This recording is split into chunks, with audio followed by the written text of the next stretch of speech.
left, in the interest of lunch, the chair absorbs the time. Now, do we have any subsequent speakers for the pro?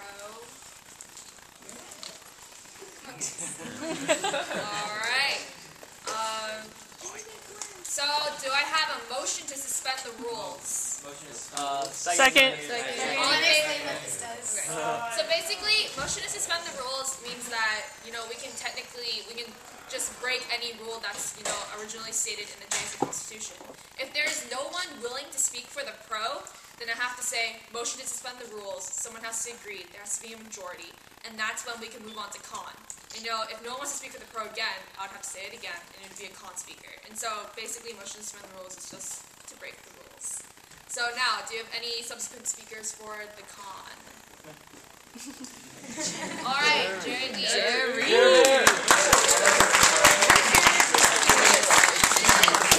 Alright, so I know YouTube might seem like a great thing for teachers as well, and this is something Michael didn't touch on, but you know how all the teachers use PowerPoints and stuff in their classrooms now?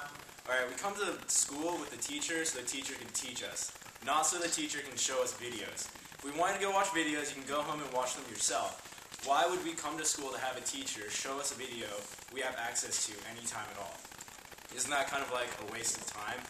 So, I mean, like science class, maybe there's like something like the teacher can't demonstrate in class, but and they can show it through YouTube. But that's kind of just wasting class time. The teacher could better use the time just explaining things to you anyways.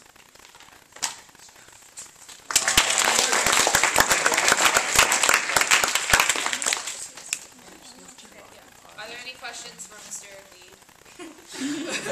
Yes, the guy in the blue polo. Okay. Okay, Mr. Lee. Right now, isn't YouTube allowed at school? Like, aren't teachers allowed? Wait. Then how does Mr. Goodenfinger? No, it's secret. Oh, he's using a wireless mic. Oh. Any other questions? Respect the speaker. Any other questions for Mr. Lee? Alright, you in the black jacket. You talked about how science teachers might still be able to explain things just like using words instead of showing videos of things that they can't demonstrate in class. But what about the visual learners who maybe can't think of the same experiments that Well, I mean, for the people like that, the teacher could assign homework to go home and watch videos like this. And, yeah, so, like, they can watch these videos at home, and, like, so both can get the explanation they need. Alright, time is overdone.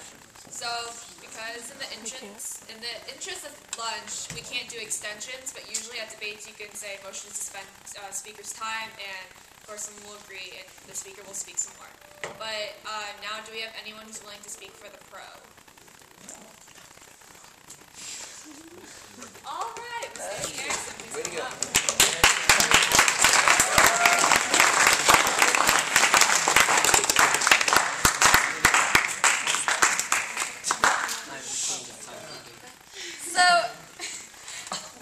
Mr. Lee brings up the point that teachers shouldn't be showing videos because they should be teaching. But these videos are actually helping the teachers to teach because they are learning tools and they are visual aids.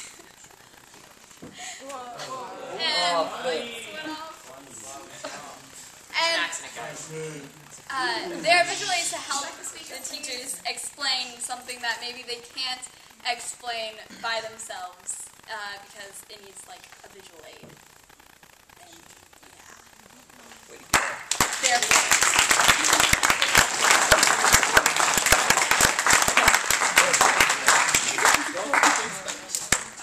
Are there any questions for Ms. Erickson? Guy in blue polo. Okay. Well, do you realize what Mr. Endick just said in his opening argument, that the teachers can take files from YouTube and get it on a TeacherTube, which is allowed by the school? Yeah. But maybe they... Alright. Okay. Oh, one more question. Alright,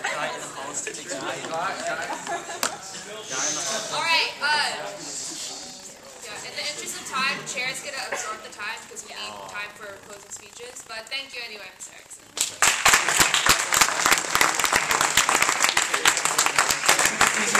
Alright, so now the con will speak for 2 minutes. Alright. Well, guy in blue polo took the words right out of my mouth, and what can I say? We blue polo wearers, we know what we're talking about. Teacher 2. Useful solution, applicable solution. It completely removes the need for teachers to circumvent the system by passing this resolution or any other way. Allowing YouTube at Northgate will clog computer use and it is incredibly overrated. I shouldn't have to tell you this, guys, again. Clearly, the con side represents rationality in this debate, and we don't need to pass YouTube because it isn't necessary by any stretch of the imagination. I will not waste your time any further. Please vote con on this resolution.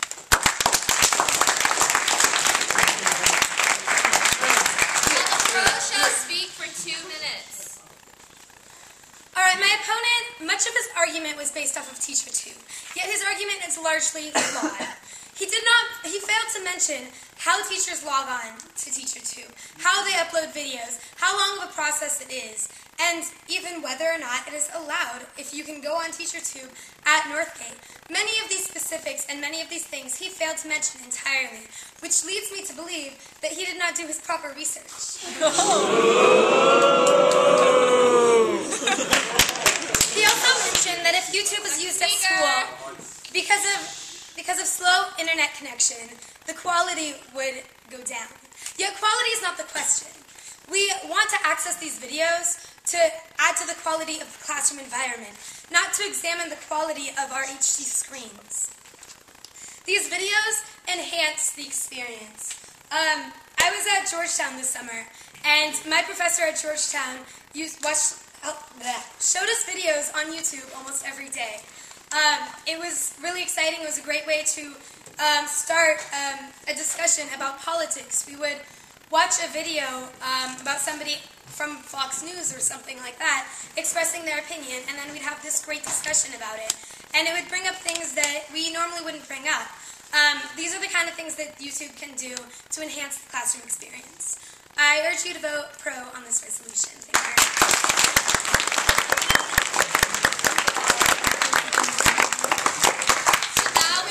Vote. All the people who agree with this resolution, please raise your hand. That you should be allowed. Save that for later.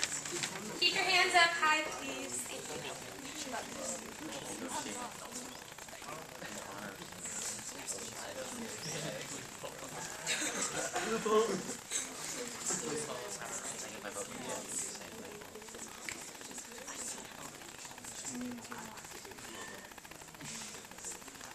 Okay, so we have 40 for the resolution. Now, who is against the resolution? Please raise your hand. Yeah.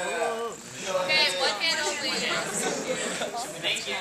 Raise your hand high. No, we'll do it after. I'll have it right behind you. This guy. Yeah, what are you doing with this video? Putting it on YouTube? She already counted.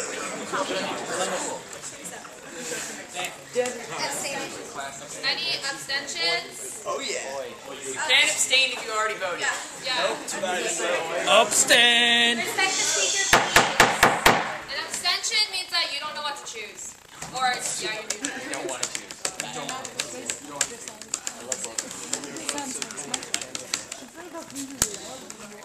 Alright, 10 abstentions. So this resolution passes.